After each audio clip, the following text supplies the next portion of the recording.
had my own neuroimaging lab at the time, doing brain scanning experiments, and one evening one of the subjects slotted for the experiment didn't show up. So we didn't want to waste the scanner time, and I got into the machine. And I learned from my friend and collaborator, Jonathan, from the control room that there was something wrong. And he came into the room and put his hand on mine and said, David, there's something in your brain and we can't do the experiment. And that's how I learned that I had brain cancer. When we looked at the images, I really got worried because this couldn't be much else than a brain tumor. Well, I knew it wasn't good. There's not much that can be in your brain that would be good. When my father picked up the telephone on the other side of the Atlantic, I could hear his joy at getting my call.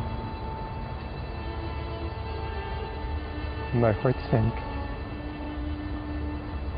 It was as if I was about to plant a dagger in his chest. Dad, I found out I have a brain cancer. I heard him choke up. Oh, David, this can't be. David's father was Jean-Jacques Servan-Schreiber, a high-profile journalist and best-selling author in France, who died last year. Expectations were high for young David coming from such a well-known family, and he proved himself. David became a founding member of Médecins Sans Frontières, and he was on his way to becoming a leading neuroscientist. I was 31 years old. I'd gone through medical school. I had finished a PhD in cognitive neuroscience under a Nobel laureate. I already had my own lab at the university when I was finishing my training as a psychiatrist, so it really looked like I had the world at my feet. Cancer hit right out in that blue sky. It was quite a shock. After the first treatment, I didn't change anything in my lifestyle because nobody suggested that it would make any difference. And I thought I was very confident in my own profession, you know, in science, in the medical system. And I thought, okay, we did the best we could. The rest is up to God, you know. I don't need to do anything. And that was just plain wrong.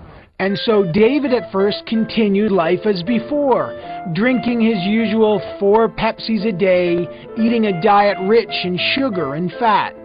It was only after a serious relapse and another surgery and another full course of radiation and chemotherapy that he decided to begin his own cancer research. What I've learned when I try to understand as much as I could about cancer, that this is an epidemic.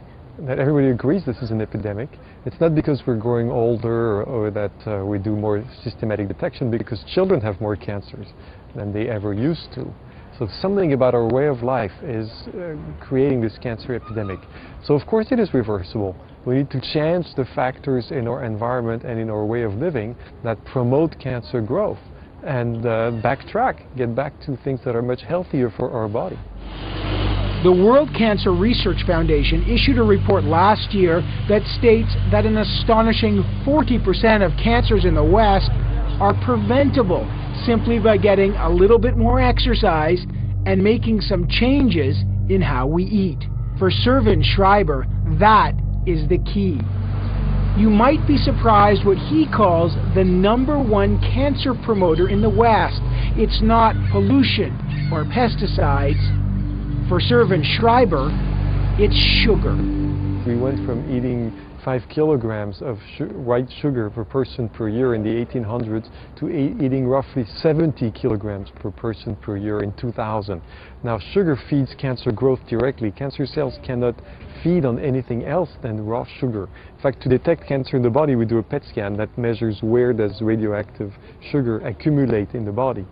And sugar also creates inflammation in the body, which is favorable to cancer growth and dispersion throughout the body. But for Servan-Schreiber, sugar is part of a much bigger problem. He calls them inflammatory foods, foods that he claims create fertile ground for cancers to grow in our bodies, and he says that play a key role in the growth and spread of cancer cells.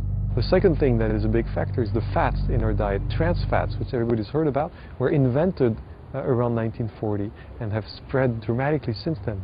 Now they're in practically everything we eat, and we know they trigger inflammation, and they therefore help feed cancer growth as well.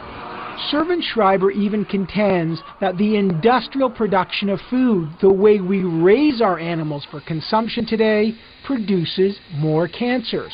Controversially, he claims that since cows stopped eating a steady diet of grass, our dairy products are no longer helping the body fend off and fight cancer. The fact that we've changed the way we feed animals since the Second World War has a profound impact on our inability to resist disease now, because we don't get the nutrients that we used to get when the animals fed on grass. And now that they only feed on soy and corn, they're not part of the milk, of cheese, of meat, of butter, or eggs, and therefore they're not part of us. And it's not just that newer farming techniques have taken away the beneficial nutrients, foods that once had what he calls anti-cancer properties. Servan-Schreiber claims they are now cancer promoters. I was raised partly on the farm in Normandy, and my grandmother used to feed me eggs from the farm. And we have data about these eggs, not our farm, but there's been scientific studies about the eggs of 1960. The eggs of 1960 were filled with omega-3 fatty acids that help slow down inflammation and help slow down cancer growth in the body. If you buy eggs in the supermarket today, plain eggs, there are almost no omega-3 fatty acids in them. So the nature of the eggs has changed completely. What used to be a health food has become a pro-inflammatory food.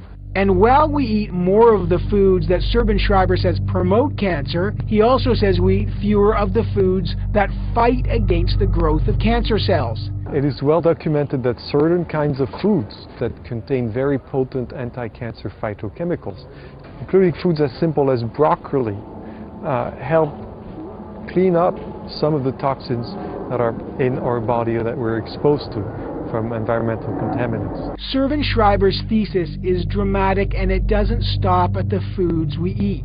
He contends that a combination of eating anti-cancer foods and getting more exercise and more relaxation can be equally as effective as the expensive drugs used in fighting some cancers. One of the most effective drugs to help reduce the risk of a breast cancer relapse after a first bout is called Herceptin. It's very effective. It reduces the risk of a relapse by 50%. It costs $50,000 per year for a single patient.